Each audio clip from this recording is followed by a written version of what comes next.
Hello students, તો આજે આપણે જોવાનું છે વિટામિન સી. આપણે જોઈ રહ્યા હતા વિટામિન, સ્ટીરોઇડ અને હોર્મોન્સ યુનિટ.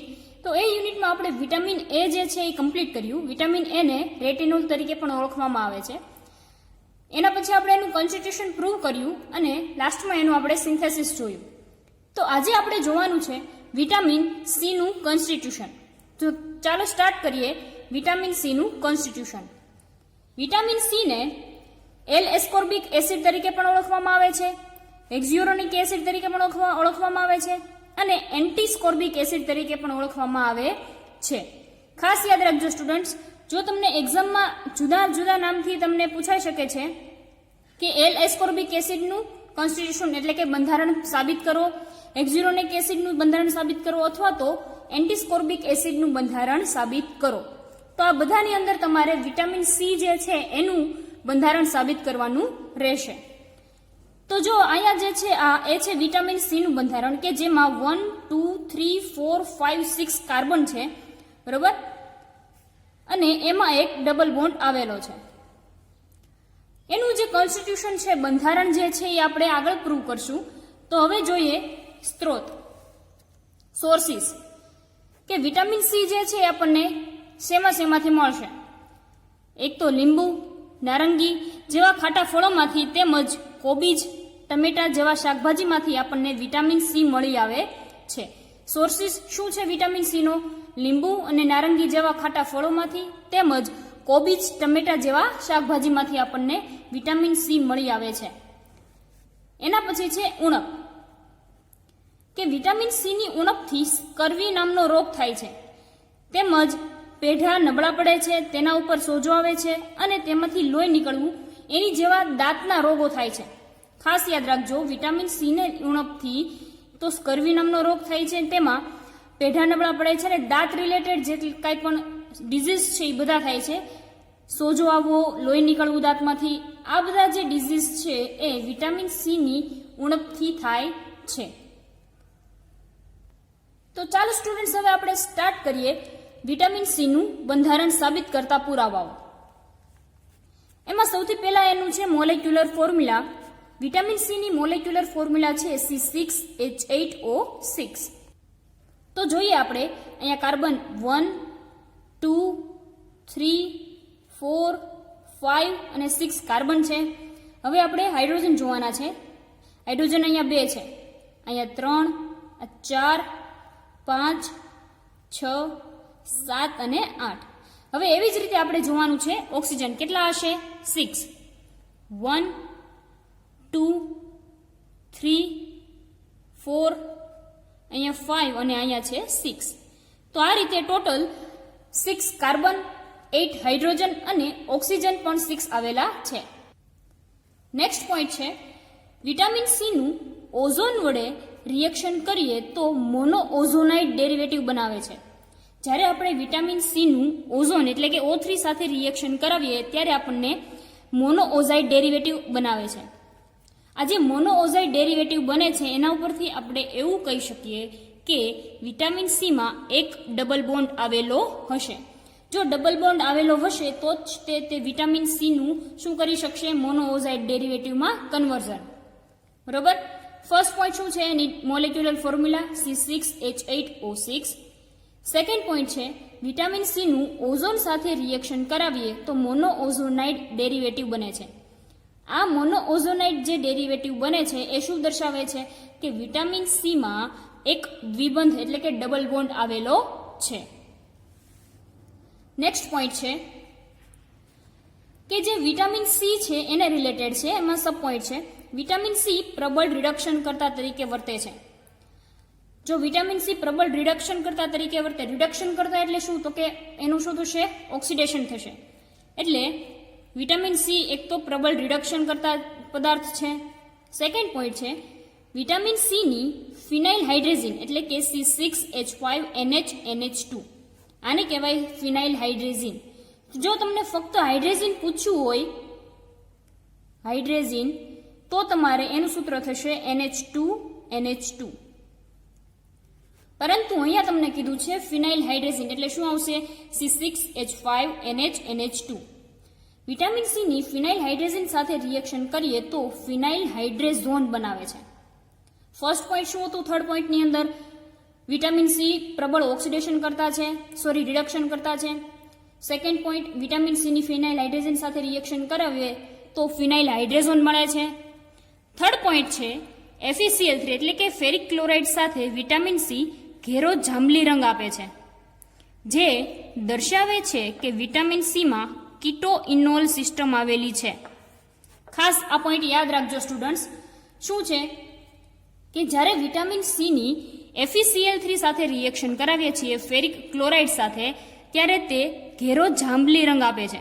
અને આ જે કલર આપણને મળે છે એના ઉપરથી આપણે એવું કહી શકીએ કે વિટામિન સીમાં કીટોઇનોલ સિસ્ટમ આવેલી છે. તમને લોકોને ખ્યાલ જ હશે કીટોઇનોલ સિસ્ટમ, કીટોનું ઇનોલ ફોર્મમાં કન્વર્ઝન થાય. હવે જો અહીંયા જે છે, અહીંયા તમને આ જે છે એ કીટો ફોર્મ આપેલું છે, O ડબલ બોન્ડ CCHOH. આ જે છે એ શું છે? વિટામિન સીનું કીટો ફોર્મ છે. હવે એનું ઇનોલ ફોર્મમાં કન્વર્ઝન થશે એટલે શું થશે? તો કે આ જે હાઇડ્રોજન છે એ અહીંયા ટ્રાન્સફર થઈ જશે અને આ ડબલ બોન્ડ જે છે અહીંયા આવી જશે. જો આ ઓક્સિજન પાસે આ હાઇડ્રોજન, અહીંયાથી આ હાઇડ્રોજન અહીંયા આવી ગયો અને આ જે ડબલ બોન્ડ હતો એ ક્યાં આવી ગયો? અહીંયા. આને કહેવાય ઇનોલ ફોર્મ. OH આવે છે એટલે એને કહેવાય ઇનોલ ફોર્મ. બરોબર? એના પછી છે ફરી પાછું કીટો ફોર્મ આપણને મળે એટલે આ જે હાઇડ્રોજન જ્યાં ટ્રાન્સફર થયો હતો ત્યાં એની જગ્યાએ પાછો જતો રહેશે અને આપણને મળશે કીટો ફોર્મ. તો FeCl3 સાથે રિએક્શન કરીએ તો આપણને પર્પલ કલર મળે છે અને એના ઉપરથી આપણે એવું કહી શકીએ કે વિટામિન સીમાં કીટોઇનોલ સિસ્ટમ આવેલી છે. નેક્સ્ટ પોઈન્ટ છે કે વિટામિન સીનું એસિડિક KMnO4 વડે ઓક્સિડેશન કરીએ તો ઓક્ઝેલિક એસિડ અને L-થ્રિયોનિક એસિડ મળે છે. ખાસ આ પોઈન્ટ યાદ રાખજો સ્ટુડન્ટ્સ કે વિટામિન સીનું જ્યારે આપણે એસિડિક KMnO4 વડે ઓક્સિડેશન કરીએ છીએ ત્યારે ઓક્ઝેલિક એસિડ અને L-થ્રિયોનિક એસિડ મળે છે. જોઈએ, વિટામિન સી એટલે C6H8O6 એનું ઓક્સિડેશન કરવાનું છે એસિડિક KMnO4 વડે, ત્યારે આપણને મળે છે ઓક્ઝેલિક એસિડ. ઓક્ઝેલિક એસિડ એટલે કે C2H2O4. બરોબર? પ્લસ આપણને મળે છે L-થ્રિયોનિક એસિડ. હવે જે આપણને જે ઓક્ઝેલિક એસિડ અને L-થ્રિયોનિક એસિડ મળે છે ફોર્થ પોઈન્ટની અંદર, તો એ શું દર્શાવે છે? એ એવું દર્શાવે છે કે વિટામિન સીમાં 2 કાર્બનની શૃંખલા, એટલે કે ઓક્ઝેલિક એસિડ આપણે જોઈએ એમાં કેટલી હતા કાર્બન એટલે 2, તો કે 2 કાર્બનની શૃંખલા અને 4 કાર્બનની શૃંખલા, એવી રીતના જુદી જુદી સિસ્ટમ હશે.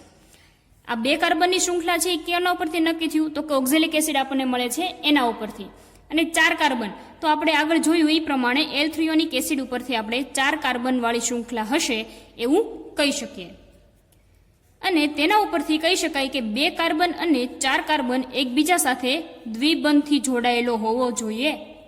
બરોબર? ફર્સ્ટ ઓફ જે ફોર્થ પોઈન્ટ છે એની અંદર શું છે? તો કે એસિડિક KMnO4 વડે આપણે વિટામિન સીનું ઓક્સિડેશન કરવાનું છે એટલે આપણને ઓક્ઝેલિક એસિડ અને L-થ્રિયોનિક એસિડ મળે છે. હવે આ જે ઓક્ઝેલિક એસિડ છે એમાં 2 કાર્બન છે અને આ જે L-થ્રિયોનિક એસિડ છે એની અંદર 4 કાર્બન છે. બરોબર?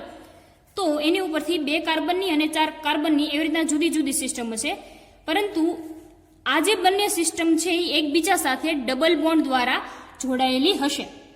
એટલે એનું જે સ્કેલેટન છે વિટામિન સીનું એ આપણે આ રીતે આપી શકીએ કે જે કાર્બન છે એમાં 1 અને 2 2 કાર્બન વાળી સિસ્ટમ અને આ 1 2 3 4. બરોબર? આ જે 4 કાર્બન વાળી સિસ્ટમ છે એ એકબીજા સાથે ડબલ બોન્ડથી જોડાયેલી હશે. ફરી એકવાર જોઈએ, વિટામિન સીનું મોલેક્યુલર ફોર્મ્યુલા છે C6H8O6. વિટામિન સીનું ઓઝોન સાથે રિએક્શન કરીએ તો મોનો ઓઝોનાઇડ ડેરિવેટિવ બનાવે છે.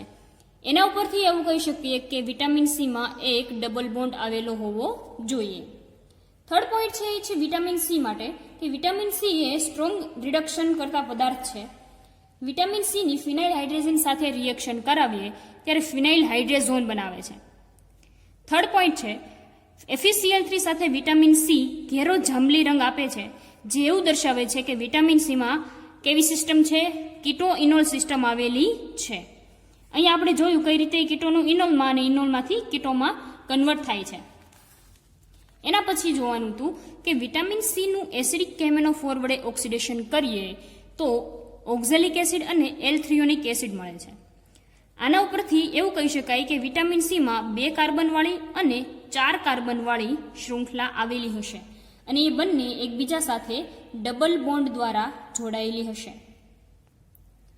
નેક્સ્ટ પોઈન્ટ છે 5th કે વિટામિન સીને HCl સાથે ઉકાળતા ફરફ્યુરાલ્ડીહાઇડ મળે છે.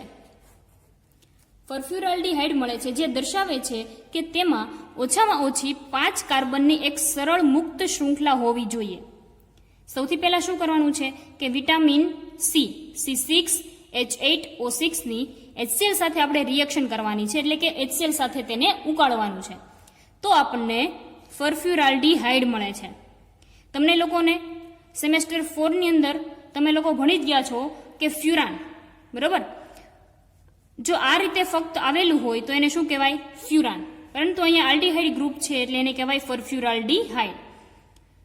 તો આ જે ફરફ્યુરાલ્ડીહાઇડ મળે છે એના ઉપરથી એવું કહી શકાય કે ઓછામાં ઓછી 5 કાર્બનની સરળ શૃંખલા આવેલી હશે, બરોબર? અને પ્લસ અહીંયા શું આપણને મળે છે? આલ્ડીહાઇડ. એટલે વિટામિન સીમાં 4 કાર્બનવાળી અને 1 ઓક્સિજનવાળું ચક્ર આવેલું હોવું જોઈએ. 1, 2, 3 અને 4 કાર્બન અને 1 ઓક્સિજન વાળું ચક્ર વિટામિન સી ની અંદર આવેલું હોવું જોઈએ. તો આ હતો પોઈન્ટ 5. નેક્સ્ટ પોઈન્ટ છે 6 પોઈન્ટ. વિટામિન સી ની NaHCO3 એટલે કે સોડિયમ બાયકાર્બોનેટ સાથે રિએક્શન કરાવીએ તો CO2 ના ઉભરા સાથે વિટામિન સી નો મોનોસોડિયમ ક્ષાર મળે છે આપણને. તો આ જે મોનોસોડિયમ સોલ્ટ આપણને મળે એ એવું દર્શાવે કે વિટામિન સીમાં કાર્બોક્સિલિક એસિડ ગ્રુપ પ્રેઝન્ટ હોવું જોઈએ. 6 પોઈન્ટ શું કહેવા માંગે છે કે જ્યારે આપણે એની NaHCO3 સાથે રિએક્શન કરાવીએ ત્યારે વિટામિન સી નો મોનોસોડિયમ ક્ષાર મળે છે. તમને લોકોને ખ્યાલ હોય તો તમે લોકો OS કરી ગયા છો, તો જ્યારે એસિડની ટેસ્ટ કરો છો એસિડ નેચર માટેની, તો તમે શું કરો છો કે સબસ્ટન્સ પ્લસ સેચ્યુરેટેડ NaCO3, બરોબર?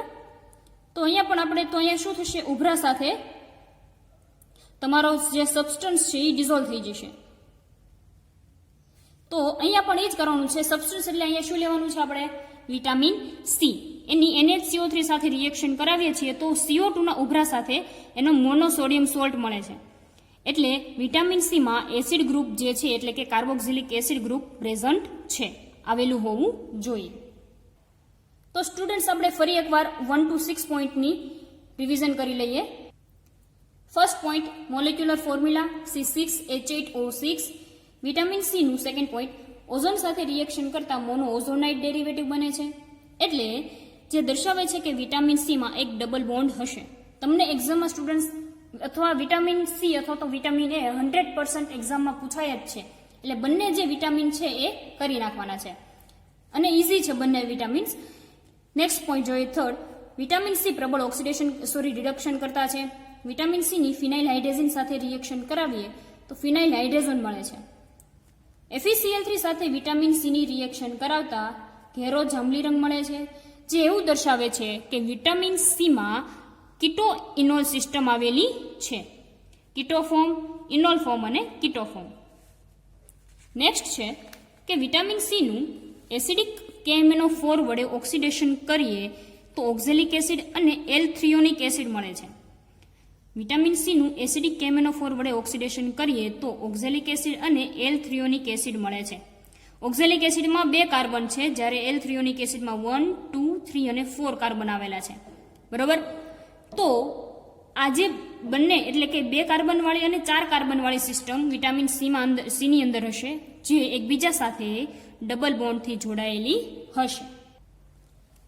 અહીંયા વિટામિન સીનું શૃંખલા આપી દીધી છે, સરળ શૃંખલા C1, C2. એ જે બીજા 4 કાર્બનની શૃંખલા સાથે કેવા ડબલ બોન્ડથી જોડાયેલી હશે? C1, 2, 3 અને 4. નેક્સ્ટ 5th પોઈન્ટ છે કે વિટામિન સીને HCl સાથે ઉકાળતા ફરફ્યુરાલ્ડીહાઇડ મળે છે, જે દર્શાવે છે કે તેમાં ઓછામાં ઓછી 5 કાર્બનની એક સરળ મુક્ત શૃંખલા હોવી જોઈએ. કેટલા કાર્બન હશે એની અંદર? 5 કાર્બન, બરોબર. આ જે ફોસ્ફોરાલ્ડિહાઇડ આપણને મળે છે એના ઉપરથી આપણે એવું કહી શકીએ કે વિટામિન સીમાં 4 કાર્બન 1, 2, 3 અને 4 કાર્બન અને એક ઓક્સિજન વાળું ચક્ર આવેલું હોવું જોઈએ. નેક્સ્ટ પોઈન્ટ છે 6 પોઈન્ટ કે વિટામિન સીની NaHCO3 સાથે રિએક્શન કરાવીએ CO2 ના ઉભરા સાથે વિટામિન સીનો મોનોસોડિયમ ક્ષાર મળે છે. તો મેં તમને કીધું એમ કે જ્યારે એસિડ સબસ્ટન્સ હોય તો એનો નેચર ફાઇન્ડ આઉટ કરવા માટે તમે શું કરો છો? સબસ્ટન્સ પ્લસ NaHCO3 લો છો. તો ઉભરા સાથે તમારો જે સબસ્ટન્સ ડિઝોલ્વ થાય છે એ શું છે? તમારો એસિડિક નેચરવાળો સબસ્ટન્સ. તો અહીંયા પણ કંઈક એવું જ થાય છે વિટામિન સી સાથે. વિટામિન સીની NaHCO3 સાથે રિએક્શન કરાવો તો CO2 ના ઉભરા પણ આવે છે અને મોનોસોડિયમ સોલ્ટ પણ મળે છે. એના ઉપરથી આપણે કહી શકીએ કે વિટામિન સીમાં કાર્બોક્સિલિક એસિડ ગ્રુપ આવેલું હોવું જોઈએ. તો સ્ટુડન્ટ્સ અહીંયા સુધી આપણે રાખીએ છીએ વિટામિન સીમાં. નેક્સ્ટ જે કોન્સ્ટિટ્યુશન છે એ નેક્સ્ટ લેક્ચરમાં જોશું. Thank you.